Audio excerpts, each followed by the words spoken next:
भाग्य का लिखा। शिवपुर गांव चारों ओर से पहाड़ियों और हरियाली से घिरा हुआ अपनी सादगी और प्राकृतिक सुंदरता के लिए जाना जाता था। यहाँ मिट्टी उपजाऊ थी, लेकिन पिछले कुछ सालों से बारिश कम हो रही थी। खेत सूख रहे थे और किसान बेहाल थे।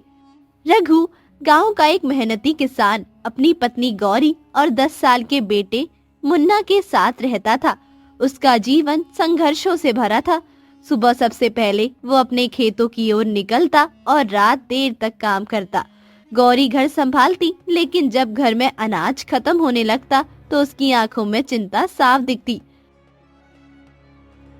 एक दिन गौरी ने रघु से कहा, रघु, हमारे पास खाने के लिए सिर्फ 2 दिन का अनाज बचा है, आगे क्या करेंगे? मैंने आज सुबह से ही खेत में मेहनत की है, शायद कल तक कुछ हल चल जाए। भगवान पर भरोसा रखो। रघु को पता था कि उसकी मेहनत बेकार जा रही थी। आसमान से बादल उम्मीद तो जगाते थे, लेकिन बरसते नहीं थे। वो अक्सर अकेले खेत में बैठकर अपने भाग्य को कोसता। गांव का सबसे बड़ा जमींदार रामू था। उसके पास सैकड़ों बीघा जमीन थी और वो गरीब किसानों से ऊंचे ब्याज पर पैसे उधार देता। एक दिन रामू ने रघु को अपने घर बुलाया।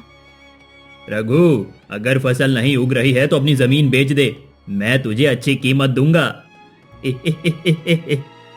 रामू भैया, जमीन बेच दी तो जीऊंगा कैसे? मैं मेहनत करूंगा और फसल उगाऊंगा। भगवान ने चाहा तो मेरे खेत फिर लहलहाएंगे। रघु के पास एक सच्चा दोस्त था, शिवा। वो हर वक्त रघु के साथ खड़ा रहता। रघु, तू चिंता मत कर, जब तक मैं हूं तुझे भूखा नहीं रहने दूंगा। बस अपनी जमीन बचा कर रखना। ये रामू जैसे लोग हर जगह होते हैं। लेकिन रघु को पता नहीं था कि शिवा के मन में भी लालच ने घर बना लिया था। एक दिन रघु अपने खेतों में काम कर रहा था। गर्मी और थकावट के कारण वो एक पेड़ के नीचे बैठ गया। उसने मिट्टी को अपने हाथ से उठाया और कहा, हे भगवान, क्या यही मेरे भाग्य में लिखा है? मेरी मेहनत का क्या मतलब है अगर मेरे बच्चों को भूखा सोना पड़े तो? उस रात वो देर तक हल चलाता रहा। अचानक हल एक सख्त चीज से टकराया। उसने जल्दी जल्दी मिट्टी खोदना शुरू किया। उसकी सांसें तेज हो गई और दिल की धड़कन बढ़ने लगी। जैसे ही उसने मिट्टी हटाई, उसे एक घड़ा दिखाई दिया। उसने घड़े को बाहर निकाला और खोलते ही उसकी आंखों में चमक उठी। घड़े में सोने की मोहरें थी। भगवान ने मेरी सुन ली।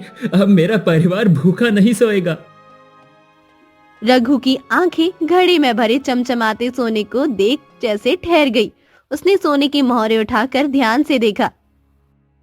ये सच है? मेरे हिस्से में इतना धन? उसकी सांसें तेज हो गई थी और हाथ कांप रहे थे। उसने जल्दी से चारों ओर देखा। खेत सुनसान था, आसपास कोई नहीं था। उसने मन ही मन कहा, भगवान ने मेरी मेहनत का फल दिया है। अब गौरी और मुन्ना को भूखा नहीं सोना पड़ेगा। रघु ने घड़े को उठाकर पास की झाड़ियों में छिपा दिया।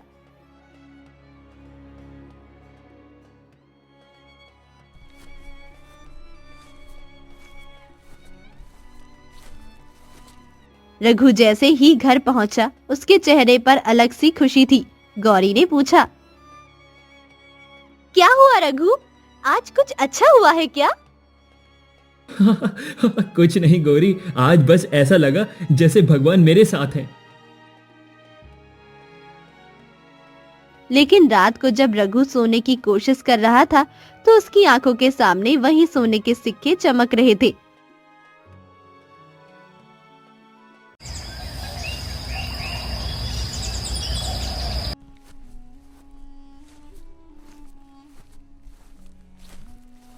अगली सुबह रघु खेत में पहुंचा। उसने सोचा कि घड़े को वहां से निकाल कर किसी और जगह छिपा देगा, लेकिन जैसे ही उसने घड़े को हाथ में उठाया, एक गहरी और गंभीर आवाज उसके पीछे से आई। ये घड़ा तुम्हारे लिए नहीं है, ये श्रापित है। जिसने इसे अपनाया उसका सर्वनाश हो गया। रघु चौंक गया। महात्मा जी, ये तो भगवान का दिया हुआ है। इसमें श्राप कैसे हो सकता है? तुमने जो देखा वो केवल सोना नहीं, विनाश का कारण है। इस सोने की प्यास इंसान को अंधा कर देती है। ये घड़ा मेरे गुरु के आश्रम से चोरी हुआ था और जिसने इसे चुराया उसका पूरा परिवार बर्बाद हो गया। ये श्राप अब भी इस घड़े पर है। तो मैं क्या करूं? मैं तो गरीब हूं, मेरे परिवार को भूखा नहीं रहना चाहिए। ये घड़ा नदी में बहा दो। यदि तुमने इसे अपनाया तो ये तुम्हारे जीवन को भी निगल जाएगा। साधु ने ये कहकर घड़े की ओर इशारा किया और चल पड़ा। रघु उसे रोकना चाहता था लेकिन उसकी जुबान नहीं चल रही थी। रघु के मन में भारी उथल पुथल मच गई। वो घड़े को फिर से झाड़ियों में छिपाकर शिवा के पास पहुंच गया। शिवा, मैं फंस गया हूं, मुझे तेरी मदद चाहिए। क्या हुआ? तू इतना घबराया क्यों है? रघु ने सारी बात बताई। शिवा ने सोने के घड़े का नाम सुनते ही अपनी आंखें चौड़ी कर ली। तू पागल है क्या रघु? इतना सोना तेरे हाथ लगा और तू साधु की बातों पर यकीन कर रहा है? लेकिन शिवा, वो साधु कह रहा था ये सोना श्रापित है। श्राप राप कुछ नहीं होता, ये तेरे भाग्य का लिखा है। इसे बेच दे और हम दोनों मिलकर अच्छा जीवन जिएंगे। रघु चुप हो गया। वो साधु की चेतावनी और शिवा की बातों के बीच उलझ कर रह गया। उस रात रघु ने सोचा, अब मुझे खुद ही समझदारी से काम लेना होगा, लेकिन ये घड़ा कहाँ छुपाऊं? रघु रात भर सो नहीं सका। सोने के घड़े का भार अब उसके दिल और दिमाग पर था। सुबह होते ही उसने गौरी से कहा, मैं खेत पर थोड़ा जल्दी जाऊंगा, आज काम थोड़ा ज्यादा है। इतनी जल्दी? क्या बात है रघु? कुछ नहीं, बस काम की चिंता है। रघु अपने खेत पर पहुंचा। उसने चारों ओर देखा, कोई नहीं था। उसने घड़े को गहरे गड्ढे में छुपा दिया और ऊपर मिट्टी डाल दी। लेकिन जैसे ही वो वापस लौटा, उसके मन में डर बैठ गया। अगर किसी ने ये देख लिया तो? रामू के आदमी हर जगह हैं, मुझे बहुत संभल कर चलना होगा। गौरी और मुन्ना को देखकर रघु के मन में अपराध बोध भी हुआ। मैं इनसे क्यों छुप रहा हूं? लेकिन अगर इन्हें पता चला तो वो भी डरेंगे। अभी इन्हें इस बारे में कुछ नहीं बताना ही सही होगा। शिवपुर के जमींदार रामू के कानों तक बात पहुंच गई कि रघु के खेत में कुछ संदिग्ध गतिविधियां हो रही है। रामू ने अपने सबसे भरोसेमंद आदमी भैरव को बुलाया। रघु कुछ छुपा रहा है। मैंने उस खेत में बार बार जाते उसे देखा है। पता करो क्या चल रहा है। जी मालिक, मैं खुद अपनी आंखों से देखूंगा। भैरव ने कुछ दिनों तक रघु का पीछा किया। एक दिन उसने देखा कि रघु अपने खेत में गड्ढा खोद रहा था। भैरव ने ये बात रामू को बताई। तो ये रघु की चालाकी है। लगता है उसके हाथ कोई बड़ा खजाना लग गया है। अब उसे सबक तो सिखाना ही होगा। रामू ने अपनी साजिश रची। उसने रघु को बुलाकर बात की। रघु, सुना है कि तेरे खेतों में कुछ खास है। बता दे, वरना तुझे और तेरे परिवार को पछताना पड़ेगा। रामू भैया, मैं तो गरीब आदमी हूं, मेरे पास कुछ नहीं है। झूठ मत बोल, तेरी हर चाल पर मेरी नजर है। याद रखना, मेरे खिलाफ जाना तुझे भारी पड़ेगा। इस बीच रामू ने शिवा को अपनी योजना में शामिल कर लिया। रामू ने लालच देकर शिवा को अपने पक्ष में कर लिया। शिवा, रघु तेरा दोस्त है ना?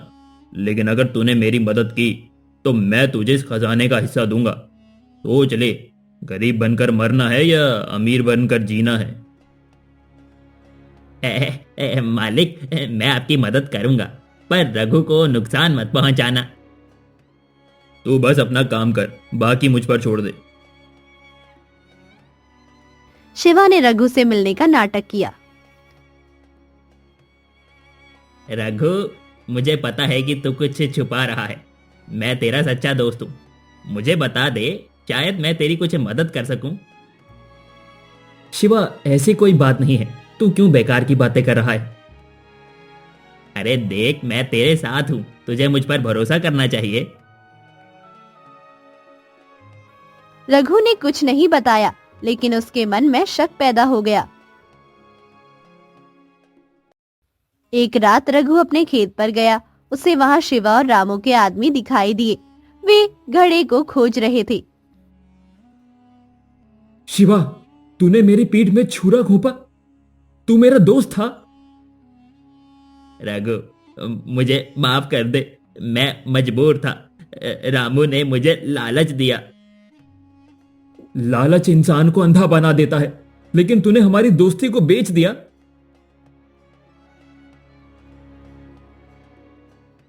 गांव में अचानक एक अजनबी का आना सबके लिए कौतूहल था।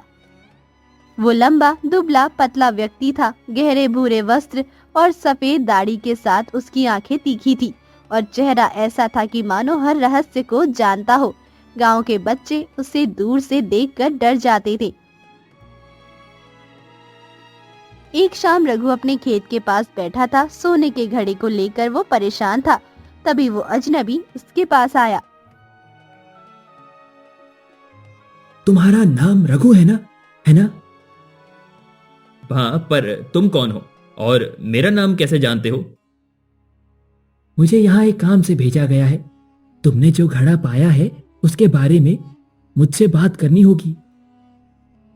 तुम किसके बारे में बात कर रहे हो? मुझे कुछ समझ में नहीं आ रहा। हाँ हाँ हाँ, झूठ मत बोलो। तुम्हारे पास जो है वो सिर्फ एक खजाना नहीं, बल्कि एक श्राप है। ये श्राप किसे चुनेगा ये कोई नहीं जानता, लेकिन जो इसे अपनाता है वो अपना सब कुछ खो देता है। एक किसान ने भी एक घड़ा पाया था, उसे इसने अपनाया, लेकिन जल्द ही उसका परिवार बीमार हो गया। उसके खेत सूख गए और अंत में उसकी मौत हो गई। ये श्राप सभी को निकल जाता है। रघु, ये सोना तुम्हारे जीवन को बर्बाद कर देगा। अगर तुम इसे अपनाओगे तो तुम्हारा परिवार और खेत सब खत्म हो जाएगा। साधु ने भी तुम्हें चेतावनी दी थी, लेकिन लोभ हर इंसान की कमजोरी है। अब फैसला तुम्हारे हाथ में है। रघु को उसकी बात सुनकर साधु की चेतावनी याद आई। वो अब और घबरा गया। तो मैं क्या करूं? इसे कहां ले जाऊं? इसे उस नदी में बहा दो जहां इसका श्राप खत्म हो सके, लेकिन जल्दी करो, देर होने पर श्राप अपना असर दिखाना शुरू कर देगा।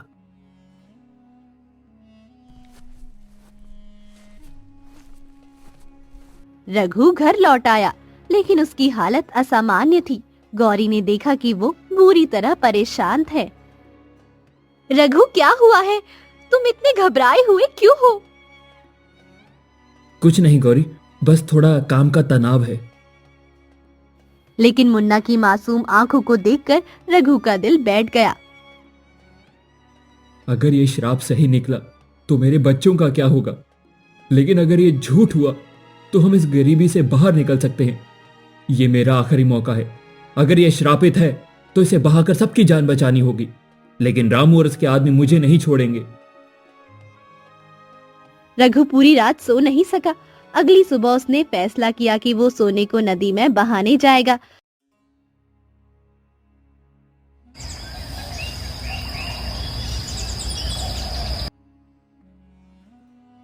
रघु ने भोर होते ही सोने के घड़े को उठाया और घाव से बाहर की ओर चल दिया। उसके दिल में डर और उम्मीद का संगम था। रामू के गुर्गों को रघु की गतिविधियां का पता चल चुका था। मालिक, रघु सोने का घड़ा लेकर नदी की तरफ जा रहा है। तो अब हमारा काम आसान हो गया। उसे पकड़ो और सोना मेरे पास लेकर आओ।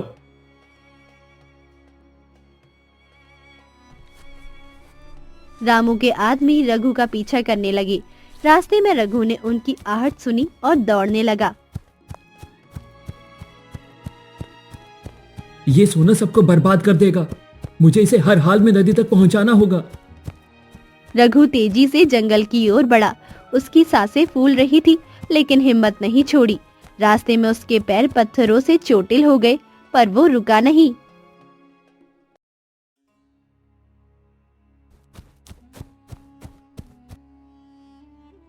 नदी के किनारे पहुंचते ही रामू और उसके गुर्गो ने रघु को घेर लिया। रघु, तू बच नहीं सकता, घड़ा हमें दे दे। ये सोना श्रापित है, इसे अपनाकर तुम्हारा भी अंत हो जाएगा। तू हमें बेवकूफ समझता है। शराब जैसी बातें गरीबों की कल्पना है। मुझे सोना दे, वरना तेरी जान जाएगी। रामू ने घड़ा छीनने की कोशिश की, तभी आसमान के काले बादल छा गए और तेज हवाएं चलने लगी। नदी का पानी उफान पर आने लगा। ये क्या हो रहा है? अचानक रामू के आदमियों को लगा जैसे नदी से कोई अदृश्य शक्ति उन्हें खींच रही हो। उन्होंने भागने की कोशिश की, पर वे पानी में गिर गए। रघु ने ये देखकर घड़े को नदी में फेंकने का फैसला किया। ये श्राप हमारे लिए नहीं है, इसे यही समाप्त करना होगा।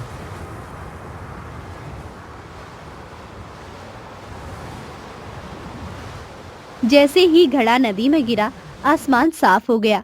रामू ने भी नदी में घुसकर सोने को पकड़ने की कोशिश की, लेकिन उसका पैर फिसल गया और वो बहाव में बह गया। गांव वालों को जब इस घटना का पता चला तो वे हैरान रह गए। रामू का लालच उसे ले डूबा। रघु ने जो किया वो हम सब के लिए एक सबक है। लोभ और श्राप का यही अंत होता है। रघु ने सही समय पर सही कदम उठाया। गांव में अब एक नई शुरुआत की उम्मीद जग गई थी। सोने के श्राप से मुक्त होने के बाद रघु ने अपनी मेहनत और ईमानदारी से नई राह चुनी। उसने अपने खेतों को फिर से सींचा, गांव वालों की मदद की और धीरे धीरे उसकी हालात सुधरने लगे। एक दिन शिवा ने रघु से माफी मांगी। रघु, मैंने तुझे धोखा दिया, मुझे माफ कर दे भाई।